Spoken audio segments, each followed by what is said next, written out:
Which Path of Exile class is going to be the best for you? And that's what I really want to answer. I get asked time and time again, Slaydra, what's the best class in PoE 2? The answer is no one has fully played out the game. Even with the earlier review copies out right now, we don't have full access to all of the ascendancies that will be coming out with the game, as well as all of the classes. Now with the early access, we do have several classes to choose from, which are going to be the Warrior, Sorceress, Ranger, Monk, Mercenary, and the Witch. But I really want this video to facilitate which playstyle is going to support what you want to do in your game. What's your playstyle? And I wouldn't really look at the base class of the class to decide. I would rather look at the Ascendancy. The Ascendancy is where you get a brand new skill tree in your skill tree. And I know it might sound crazy, but I'll get into that in a second. But looking at that will actually determine which class is going to be better for you, because every single class in this game can use whatever skill, whatever weapon. There really isn't too many limits. Now there are some ascendancies that will unlock special transformations or perhaps an additional skill that is only available with that ascendancy, and that will help you decide. Don't look at the base of the class. Now I also kind of want to answer the question because people want to know what's the best DPS class. Well, the thing is that you can use websites like POE Ninja, but unlike in Diablo, because I'm going to kind of reference Diablo a lot because most of my followers are from Diablo. So when you look at like websites that have all these like best DPS, sometimes they do things to kind of fudge the numbers up around, like the person will have no survivability. So don't just take the highest DPS and be like, all right, that's the best build in the game. You really don't need that much DPS in the game, and the reason why I say you don't need that much DPS in the game is, unlike Diablo, you have a lot of tools to kind of factor in what's going to give you the most DPS for your said build by just kind of throwing it in and kind of mathing it out. Now with Path of Exile, if you put in the time with your character, most builds will be able to complete all content. Now, I want to reference Diablo here because in Diablo, I can tell you, 100% right now in the current game state, Spiritborn is 1000% the best class. There's nothing that's even close. We're talking thousands of times of more damage compared to the rest of the classes. Now, obviously, PoE 2 in the early access doesn't have everything revealed yet, but I wouldn't want to say that that probably won't be the case where one specific class will do thousands and thousands of times more damage, because every single class can use all of the weapons, you can use all of the skills. However, how it kind of works is you have a skill and it does some sort of damage. Then you could take other support gems and you link it to that skill, and then you get your damage. It's not like an aspect or special like legendary power where you get 500% damage and you try to get as many of these as possible. Most of the time you are getting a multiplier with your support gem, but it's not going to be in an area where you're getting thousands of times more damage, where like if that skill doesn't have a legendary or a unique that works with it, it will not like be useless, which is kind of the case with Diablo. With certain skills, they're just not flavor of the month, they are not meta. But with Path of Exile, every single skill will have, well, for the most part, there may be some exceptions because PoE is a pretty crazy game, you're going to be able to use access to everything. Now there are a couple uniques and some other things that may change up the game for certain classes, like for example this item makes it so your spells are disabled, but for the most part, unless you are running a build that you need this, you can use any skill as any class, again with the exception of ascendancies, which is kind of what I want to use this video for. And this can kind of help decide what you want to play. So this is the PoE 1 skill tree, but there is some relationship with PoE 2. Now I have the PoE 2 one right here, but I mean there's a lot of these nodes that are currently unfilled, but the ones that are unfilled are like the small nodes. The ones that actually make a big difference are going to be the ones where it's going to affect gameplay a lot more. That's going to be your bigger ones, which are going to be what's called notables, and then also your keystones. Factor that in as well. And so I want to use this as sort of a reference. You can see the Witch over here will start over here. The Warrior will start over here. And depending on the class you play, like the Monk will start over here. And then we have the Ranger starting over here. Now, this is pretty big because if there's this very specific, what's called a keystone or notable that you really want, then you may want to choose your class to get to that notable or that keystone faster. And these definitely affect gameplay. Let me give you just one as an example that completely changes up your game. So this over here is called Chaos Inoculation, and what it does is it makes it so your maximum life becomes 1, but you're immune to chaos damage. Now you can make it so maybe you take some form of damage as chaos damage. If there's an item or a certain build that you see, you're like, oh, this is really cool, I just need to get as much, damage converted to chaos as possible, then I can make my build. Or if you're like, I just want to stack as much energy shield as possible, that's your class fantasy, that's what you want to do, then you could go ahead and know that this is kind of where you want to start off on your tree. Maybe you want to start Witch, the Monk, because it's a lot closer, whereas if you pick these other characters, you would have to go all the way around, and that would take a long time. Now, Path of Exile is one of the most unique games out there, and you're able to basically maybe get a notable. There's a special like enchant or something that will give you this special notable, or even keystone. There are very specific things that will let you get these without it, but who knows if that's going to exist in PoE 2, or if that's going to be an item that's super rare that you may not have access to, especially in the earlier stages, because remember, this game's campaign is supposed to be 50 hours long, which is obviously quite extensive. So this can maybe help you choose what class you want to play. Now, I want to link this website down below because it's going to be very helpful. And some people have a class fantasy. Maybe you really want to use a bow. I can type in bow and I can see, oh, there's a bow node over here, or projectiles. Or if my class fantasy is an axe, I like a two-handed weapon. There's some axes over here. There's some axe stuff over in the bottom left. And therefore, maybe I want to play warrior. If I want to do spells, maybe I want to start off with the witch because there's some notables and some other things that affect spell damage, spell crit, any of that. And if maybe I want to play a build with minions, well, I can find out where all the minion stuff is. But Path of Exile is a more interesting game where like you could do really crazy stuff with a game. So I want to say, don't always think inside the box. There are crazy, and I mean absolutely crazy items in the game that could potentially let you play, let's say, a monk that like summons stuff. Why would you want to do that? Well, there could be a unique item that tags with the amount of dexterity that you have, or the amount of this gets converted into something else. That's where I want to say a lot of people will understand if you play Path of Exile, it's not so black and white as, oh, if you're playing a witch that you want to convert into a necromancer, oh, that's the best summoning class. Sometimes it's the case, but in other times it is absolutely not the case. If you want to run totems, heck, you can look at the top left of the tree as well. There's different like kind of zones. To kind of separate the zones, I want to go ahead and kind of use this as an example. It's pretty similar in this like tree over here. It's just that this zooms out a lot more so I can kind of show you guys exactly what I'm talking about. So how the defenses work in Path of Exile as well is you're really looking at if you want like energy shield as well as like lots of mana. Like if you want to stack mana, there are builds where like you stack mana for damage. I would say it's mostly up in like the top area, and when you have energy shield, that will be another source of survivability. So that's going to be kind of in this area. If you just want HP and armor, you're kind of looking at the bottom left over here, and then you also have like more bow evade stuff over on the right side. So the left side is kind of meant for melee, but again, don't let that make you think inside the box, but that's kind of how it's designed. And there's kind of like some in-between sort of things where like you have evade and then you also have armor. In the middle over here, it's kind of like a hybrid in terms of the way the classes are designed. So this is mostly like evade, bow, maybe daggers over here, maybe staves, because of course the monk is like a newer class. So that's one thing that I would take into consideration. But I think the more important thing is to actually, again, look at the ascendancies. So I want to kind of open up with that because I want to show you guys how complex the game actually can be.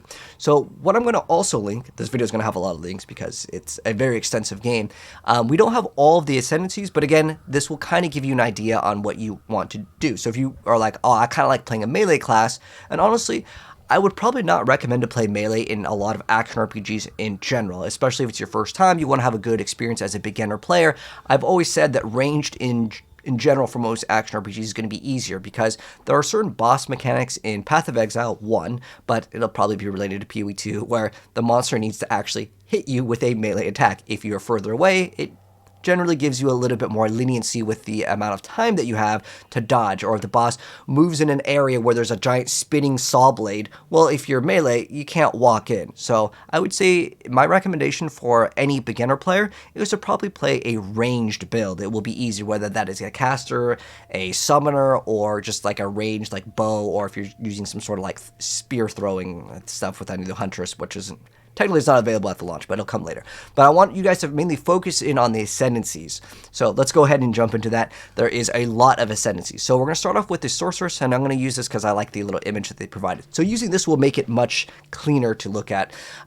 So they don't have everything shown off. We don't have all of the ascendancies, and I believe you can only get 2 of like the larger ones. Basically, you get 2 points each time, and that should be something that we can get 4 times.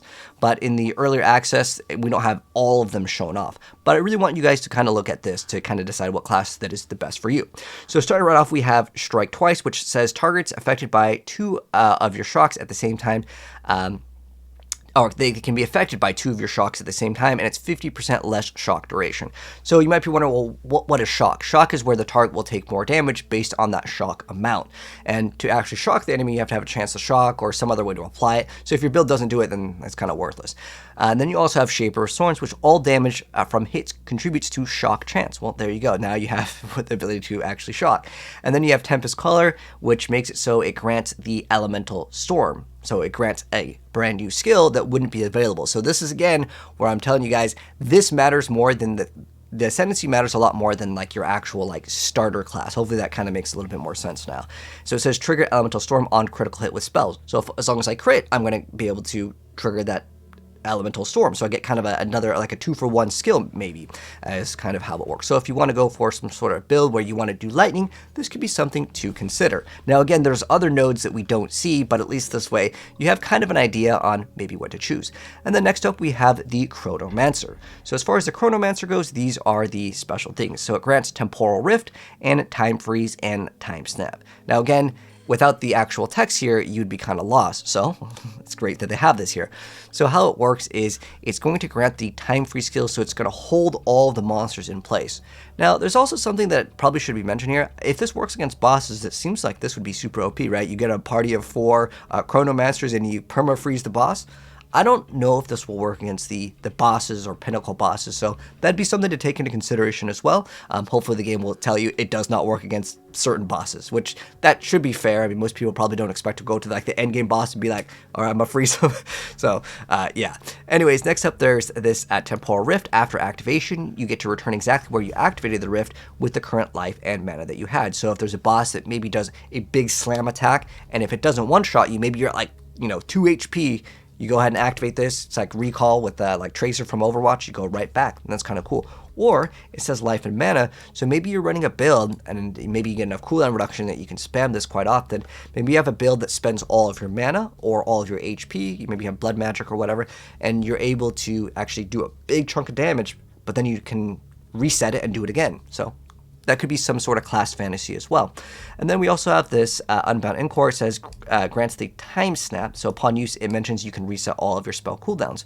So there could be some sort of special unique that makes certain skills have a long cooldown, but then you get X, Y, and Z. So there are some ascendancies that are more so, I would say, for advanced players. And this is definitely one where, like, yeah, there's a lot of cool plays that you could definitely do with this. Because again, there's a lot of like, I think it's Arcane Cloak, or there's something that like has to do with mana that you can probably build up a lot of like damage or damage from mitigation with some sort of mana build, and this is where I would say that is kind of a cool idea.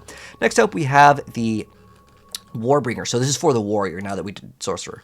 So we have Encased in Jade. It's kind of like Zanya's Hourglass. You play League of Legends, just so like you can not take damage for a while. Then we have Ancestral Spirits. So it activates when you summon a totem. And then there's corpses in your presence explode when you use a Roar Cry, dealing 25% of their life as physical damage. If you're able to consistently War Cry, there's a lot of cool things with War Cry. It's kind of like a shout. And then there's also Ignore War Cry cooldown. So if I can ignore the cooldown, I can keep on spamming it, and I can have enemies explode. This is actually a pretty good thing. So maybe you can make like a shout build. Like you can, as long as you kill one monster, it pops, and then you can kind of have a chain detonation where you're constantly popping stuff. So that could be kind of a cool idea as well. And then there's also a Titan. So here's the Ascendancy for Titan. So it says 20% chance for slam skills you use yourself to cause aftershocks, and then it says your hits are crushing blows. It's like a Diablo 2 thing. And then we also have 40% more damage against heavy stunned enemies. So perhaps if you really want to maybe run a hammer or something that does stun, well, this is maybe your build, kind of your go-to for like a two-hander. Then we have Ranger. It's actually really similar to the POE 2 Deadeye over here, which is Deadeye. So it's Ranger Deadeye. And then we have Endless Munitions, which makes skills fire an additional projectile. This is actually really, really big in the game. And then we also have Eagle Eyes. We have no accuracy penalty at distance. We also have Gathering Winds, which is going to grant you Tailwind, which Tailwind, it doesn't really tell us here. So Tailwind, what it does is increases your action speed. So it's basically all of your movement, attack speed. It's great, whether that is placing, I think totem activation is also like a kind of tied, kind of like the totem attack speed, basically how fast you're placing them down, which if you want to run like a ranger build that you want to summon all these totems, that could be something to consider as well, because it makes the game feel much better, but it also depends on what other ascendancies exist. But there's also Pathfinder, so let me go and show off this one. So there's a lot over here, so you can grant immunity to slows from enemies, so that's pretty cool. We have a running assault, which 30% less movement speed penalty when using skills while moving. So if you really want maybe a faster playstyle, I mean, there's two things that affect speed here, and there's also contagious contamination. The most damaging poison enemies you kill is spread to other enemies within 1.5 meters, so you get this kind of spread. And then there's bleeding concoction, which grants you a skill, and then there's fulminating concoction, and there's overwhelming toxicity. It doubles the number of poisons you can inflict on enemies, and it's 35% less poison duration. I thought you could do infinite poisons in PoE, at least in PoE 1. I think you could do infinite poison. I think Ignite is tied to 1, but if you get uniques, that can change. But yeah, it says poisons. Okay, like I said, I thought you could have infinite amount of poisons on an enemy, but anyways, it's going to double the amount that you can do. So if maybe you want some sort of poison build, that could be something to consider as well. And then we have the Witch. So is the Infernalist over here. So this one grants you demon form. Do we have like the demon form? No, it looks like we did. Okay, here we go. Grants demon skill form. While in demon form, the Witch takes increased amount of damage, but her cast speed and damage increase rapidly as well. Wait. Okay, so you get to deal more. Basically, you get more. You take more damage, but you get cast speed and damage. Okay, so it's kind of like you do more, but you take more. Okay, so it's kind of like a double-edged sword. And then we have Bringer of Flame. While not on low infernal flame, all damage from you and your minions contributes to ignite chance and magnitude. Then we have Pyromaniac Pact, which makes so your maximum health, maximum mana is replaced by maximum infernal flame. Gain infernal flame instead of spending mana for skill cost. Take maximum life and energy shield as fire damage when infernal flame reaches maximum. Lose all infernal flame on reaching maximum infernal flame. 10% of infernal flame lost per second if none was gained in the past 2 seconds. So it's almost like again, another double-edged sword where you're going to be taking damage. But there are other things where like you can maybe, I don't know if this game's going to have Absorb or anything like that in like Diablo, but you can maybe do some interesting things with that one. And then you have Hellhound, which is going to grant you a summon of a Infernal Hound, and 20% of your damage from hits is taken from the Hellhound's life before you. So this is like an additional skill, like a different special pet, so that could be something to consider if you kind of like that minion build. But there's lots of other minions that have to do with fire, and I'm guessing that this one is probably fire related in terms of how it looks. But again, there's so many crazy things with PoE. Like, it's really hard to tell someone what class is going to be the best for you, unless you really know what's in the game. I think the best way to do that is to wait for the game to come out. But again, the point of this video is to at least kind of address, what class could be good for you. And then we have the Blood Mage. So this is another Ascendancy. We have 10% of spell damage leeches life. You have increased critical strike damage bonus per 20 life.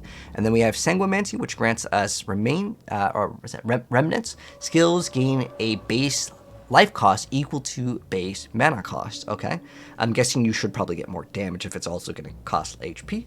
And then there's also Crimson Power. Gain energy shield from equipped body armor as extra maximum life. So if you want to stack as much HP as possible, there's a lot of, again, uniques in this game where like it can do something based on the amount of life, armor, dexterity.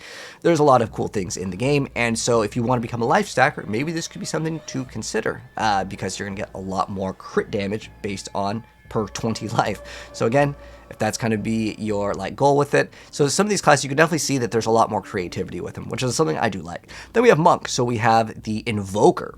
So we have I Am the Blizzard, and I think there's another one, I Am the Thunder. So these are kind of the same. So you gain a percent of your damages at either cold or lightning damage, and you have on freezing enemies, you get to create chilled ground with the Blizzard one, and with the Thunder, you have a 25% chance on shocking enemies to create shocked ground. So you're going to be able to create some sort of AoE over there. And then we have Faith as a choice, which grants the skill Meditate. And then we have And I Shall Rage, which grants Unbound Avatar. And there's And Scatter Them to the Winds, which is Elemental Expression. Trigger Elemental Expression on melee critical hit. Now, what do those do? Well, we at least have some sort of info here. So it grants Meditate. It says gain double your energy shield after using this ability for a short period of time. It's a huge boost if you want to be an energy shield stacker, which is kind of like a barrier if you play Diablo. That could be something to consider if you really like the barrier mechanics. And a lot of times with barrier, in Path of Exile at least, you can get crazy amounts of numbers on these. So that could be something to look out for. And then the elemental expression on daily melee shoots out waves of elemental damage. So I guess it's probably going to be all like the elements here. And then I Shall Rage is a status element. You gain a resource called Unbound Fury. When max Unbound Fury is gained, you gain a passive ability called Unbound Avatar. It increases your elemental damage, but also mention you gain increased effect for elemental ailments. So that's like elemental ailments in this game are like Shock, Freeze, Ignite, but there's also like other ones where you can do like Brittle, but this is getting way too complex, and I don't want to overwhelm you guys with POE knowledge, because some of these things may be changed also. Because I don't know if we're getting brittled, scorched, sapped. These are all elemental like effects. But so if you want to like do elemental effects, basically Shock makes the enemies take more damage. Chill will like slow down the enemy. You can also freeze, which freezes the enemy. And then Ignite is like kind of like a fire damage over time. And some of these you can convert to other things, but again, I don't know if it's going to exist in it, so we won't go too far into it. Then you just get the other ones are just extra damage. And then we have the Acolyte of Chayula. So let's check out this one. So we have Consuming Questions, which makes so you cannot recharge Energy Shield, but Mana Leech effects also recover Energy Shield. Okay, so how it works with the barrier, it's kind of like Diablo. Well, it's like Diablo 3. In Diablo 4, it's a little different. But like, if you don't take damage, your energy shield will start to recharge. Like, it'll just go up. Like if you've ever played Halo, think of it like that. So Mana Leech effects also recover the energy shield. So if you get a bunch of Mana Leech, you can also recover your energy shield. The other one is Mana Leech is instant. That's a pretty nice one to get, because how it works is it recovers it over time. But if it's like instant, that's could be pretty good to get as well. We have 10% maximum chaos resistance, and chaos resistance is doubled. Think of it just like another resistance, like cold, fire, lightning. There's also chaos resistance. In PoE, chaos resistance is a little bit harder to get in general, so getting it doubled is quite nice. Now this also, I believe, works because Path of Exile is a very complex game. It also works with going into the negative. So there are some areas where you would actually want to get negative chaos resistance or any sort of negative resistance because it affects enemies. This is where PoE's big brain builds come into play. We also have granting a skill called Into the Breach, and then we have also Remove All Spirit, which says base maximum darkness is 100, so I guess it's converting your resource. For each life or energy shield lost to damage, reserve 1 darkness instead if possible. Okay. So for each, wait, so the base is 100. So like, that just means like you can take 100 hits? This would be super strong against bosses, if I'm understanding it right. But like, yeah, because it says, oh wait, hold on, it says base of the maximum. Well, we'll see. Anyways, darkness reservation lasts for 10 seconds. It's +5 to maximum darkness per level. Okay, so I'm not sure if it works 1-to-1 or if that means like, if I would take any amount of damage, that just does 1. But it just says reserve 1 darkness if possible. Anyways, Grasp of the Void, gain 1% damage as extra chaos damage per 20 of unreserved darkness. So again, this is probably going to be something that may be a little bit more complex. Now we have the Mercenary. So the Mercenary is supposed to be like kind of like a crossbow user that kind of switches between all these bolts. So the first one is Decimating Strike, so I'm guessing that's another like skill. Then we have Witchbane, which has the ability for enemies that have maximum concentration equal to 40% of their maximum life. Break enemies' concentration on hit equal to 100% of the damage dealt. Enemies regain 10% of concentration every second if they haven't lost concentration in the past 5 seconds. So it's like maybe you get like a big burst of damage after you reach like the little concentration thing. And then we have Obsessive Rituals, which grants you the skill Source Reward, 50% less armor and evasion rating. Ooh, that's a pretty big loss, but we'll have to see what that does. And then we have Zealous Inquisition, which makes so you have a 10% chance for enemies you kill to explode, dealing 100% of their maximum life as physical damage. Chances doubled against undead and demons. So it's kind of like the Explodey chest that came out. Oh, what was that? Was it like that was a long time ago. It actually got nerfed several times. You can also run an item called Impulsa that gives you it. There's also gloves that can do this. This is actually a really good ability if you really want to clear things super fast. It is only a 10% chance, but it is doubled against certain other enemies. Maybe you can convert enemies to undead. I don't know if it treats enemies as undead, but that could be something to consider. But some of the stuff was kind of vague, so let's see what they actually do. So Ward gives you the ability to defend against elemental hits in exchange. Oh, so it's like a special thing that, I wonder if it's like the elementalist like ward. So that could be something that you'll have to see what the number is though. And then we already went over the explode, and then so this grants you decimating strike. So your initial hit against enemies can deal up to 30% of their life in damage if you are lucky. Wow, this is incredibly powerful. Now, if this works against bosses, I mean, 30% of their, like, I don't know if that's current life or maximum life. Either way, could be really big to consider. And then we already went over the concentration. And then we have the Gemling Legionnaire over here, which I'm going to say, like, okay, when I first saw this, I thought it was super, super OP, but I got to go over this because I originally could have told you, all of you guys, this is probably one of the best classes in the game. So let me explain on this one. So we have Thermatology Infusion. So you gain plus 1% maximum of some sort of resistance. Per 3 blue gems, you get cold res. Per 3 fire gems, you get plus 1% maximum fire res, and then lightning. This is actually really big if you were to go into any bosses. Plus maximum resistance in Path of Exile is incredibly, incredibly good for survivability. Then we have the Crystalline Potential, which gives you plus 12 quality of all skill gems, which usually how it works in the game is when you upgrade the quality of a gem, it's going to increase some sort of stat on it. Some of these could be bigger than others depending on what it is. This can be pretty big for certain builds because getting extra quality to a certain threshold will give you, I don't know, maybe additional arrow, an additional something that is really big. Again, I'd have to go over the build to tell you guys if it's good. Maybe like with Arc, it can jump an additional time, so that's more clear speed, and then it's also more damage. Like, some of these matter a lot more. It really depends on your build. So this is where I thought this was super OP. So Integrated Efficiency says it grants 3 additional skill slots. So how it works in PoE, we gotta go to this here. So how it works is, instead of like you have your chest armor, it has like let's say up to 6 sockets, and I can socket one of my attacks and then 6 support gems. I thought this was 3 additional ones on every single one. That's not actually how it works. So what it means by that is each piece of like armor will have, let's say, like 4 sockets, but it's not like those 4 sockets, like this is 1, 2, 3, 4. So this could be, let's say this is a pair of gloves. These are the 4 sockets, and basically how it works is every single socket, each gem, you're socketing it into the gem. So hopefully that kind of makes more sense. So to explain it, it's not like if I have a glove with 4 sockets on it. This is exactly what this is. It's not just looking at, like, let's say Arc. This is not just your gloves right here as Arc. This would be every single skill gem has its own individual skill sockets. Hopefully that kind of makes sense. If it doesn't, let me know, and I'll try to think of another easier way. But the best way to look at it is it's not going to be 3 additional sockets on every single thing, because that's kind of how I read it. I was like, well, this is going to be insane, because on average it's like you get 30% more ish damage per like support gem, and then this would be like almost 100% more damage, which like I could say there's nothing else that is even coming close to this. And then we have adaptive capability, which says attribute requirements of gems can be satisfied by your highest attribute. So that could be kind of cool. Maybe you want to play an attribute stacker. There's a lot of like cool builds that can make use out of that.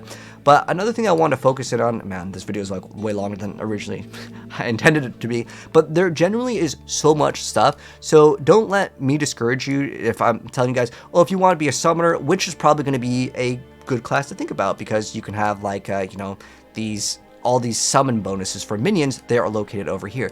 There are very specific builds that, let's say, like maybe you want to play warrior, and warriors can have totems, which is kind of like minions, right? You're throwing these things down, but also you can look at the ranger and you could summon these little totems, the ballistas, and they will also shoot out, you know, they're kind of like these stationary like turrets, and it's kind of like a minion build. So again, I would really recommend you guys, and again, I will link this down below for you guys, and maybe type in some of the things that you want. Maybe you're like, I really like swords. I want to dual wield swords. I don't know if there's, you know, most of the sword stuff is going to be like over here, but keep in mind, these skill trees are sort of incomplete. There's a lot of like, you'll see that there's like missing nodes. Like if it's unidentified, it has like a very specific tag, but like some of the small stuff, it may matter. Most of the time though, the things that are important to consider when you're looking at a build, check the keystones and check the notables and see kind of what exists. I really recommend you guys to kind of check out what exists in the game, and then from there you can kind of decide what you want to build. But to kind of sum it up, The caster stuff is going to be over in like I would say in like the top area,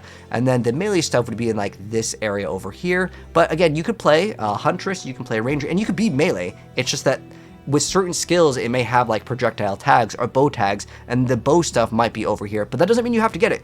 There are lots of different interesting builds, and again, I'm sorry I can't answer, like, if I want to play a bow build, I could tell you, there could be some really cool warrior bow builds. There's ones where you stack accuracy with, like, Juggernaut, and it's, like, genuinely one of the top tier builds for, like, a bow playstyle, or if you want to run, like, totems, you can make it with warrior. Don't let that discourage you. But for, like, the base experience, I know a lot of people may not have time to, like, look up some crazy, you know, build that costs 500 divines or something. I get it. So if you want to play like a bow character, I would say kind of look over here. Obviously, Monk's going to be a newer class if you want like that stave playstyle, and maybe energy shield, or even kind of like hybrid with like evade built in, which is like kind of like your dodging. Or if you want armor-based characters, it's kind of over here. And if you want like hybrids, they're kind of in like the middle, like duelist and mercenary. They're in between armor and evade, but you could definitely spec into more armor, or you could spec more in evade. Path of Exile is a game where you have a lot more freedom, but I'll be making guides later down the line for certain builds. But I'm curious to know, after watching this, what class do you guys actually plan to start off with? I really like the idea of like the Witch, and I'm thinking about going Infernalist, because like if I get more like you know, damage, but I take more damage, and I could be, you know, a cool succubus looking character, that is definitely something to consider. But I would kind of wait for some of the uniques as well. Unique could completely change up what you want to do, because it can kind of work with the Ascendancy. But I'm really thinking about Witch and Infernalist, just because it's a transformation class. The Druid, by the way, is going to come out in POE too, but it's not going to be available at the start of the early access. But what I probably plan to play, I'm going to be straight up with you guys, the Ranger and Deadeye is a very, very beginner-friendly class. But again, check out the thing that I'll be linking down below. It will definitely help you out kind of decide if you want to make certain class fantasies, where those specific nodes are. It's going to be a huge difference, because if you want to build a bow character and you're in an area where there's no plus bow damage, there could be flat damage, but a lot of stuff could be, let's say, physical damage, and maybe you want to do elemental damage. You got to type these things in to fit whatever, like, again, playstyle that you're going for. Anyways, that's going to wrap up the video. If you guys enjoyed it, drop a like on it. If you're new here, hit subscribe, turn that bell, and I'll be dropping some guides for very soon as well. We only have a couple more days for the game, and I'm very excited. But let me know what you actually plan to play. Like I said, for me, I think I'm going to probably start off with the Ranger and go Deadeye, because it's very safe, and I want to see how fast we can go with the build. But anyways, take care, and I'll catch you guys in the next video. Peace out.